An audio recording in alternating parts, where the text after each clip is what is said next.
নৌকা ভ্রমণ 2026 জুন 15। নৌকা ভ্রমণ আমাদের বাংলাদেশে বর্ষাকালেই প্রযোজ্য। আর আজকে একটা ভিডিও নিয়ে আসলাম আমাদের তুরাগ নদীতে। ট্রলারটা এসে আটকে গেল কস্তুরীপানাতে। চ্যানেলটি ভালো লাগলে অবশ্যই সাবস্ক্রাইব করে পাশে থাকবেন, শেয়ার করে দেবেন অবশ্যই।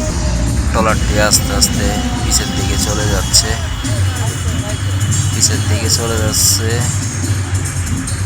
পিছে যেতে যেতে এক পর্যায়ে কচুরিপানাগুলো সরে গেল। সরে যাওয়ার পরে দূর থেকে আবার খুবই স্পিড নিয়ে চলে আসছে।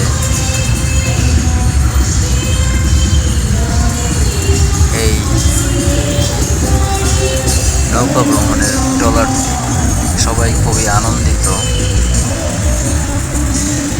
খুবই আনন্দ করছে।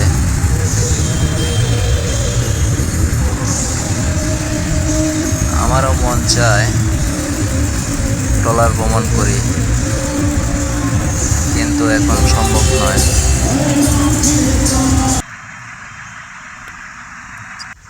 যাই হোক, অনেক কিছু নৌকা ভ্রমণে আমরা দেখলাম। এখন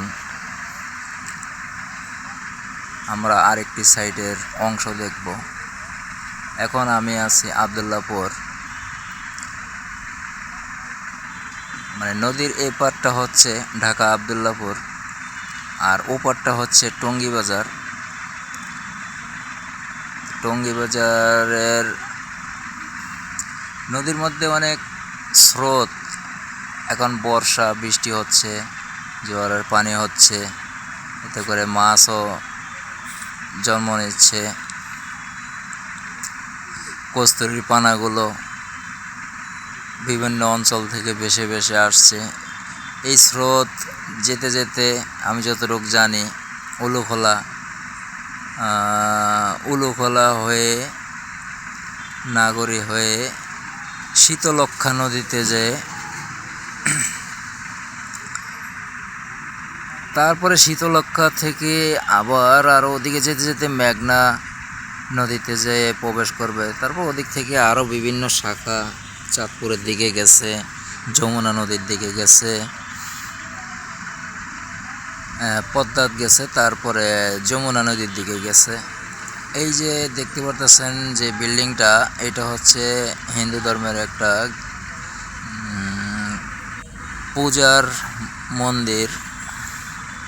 এখানে পূজা হয়।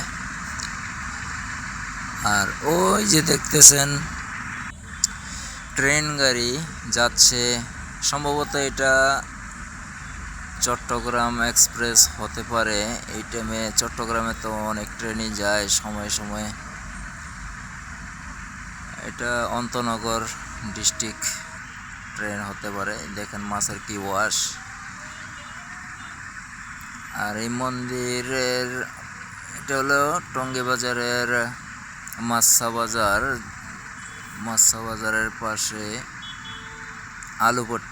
আলুপট্টির পাশে এই যে বড় মসজিদ টঙ্গী বাজারের। এই যে মিনার দেখতে পাইতেছেন, কি সুন্দর মিনার।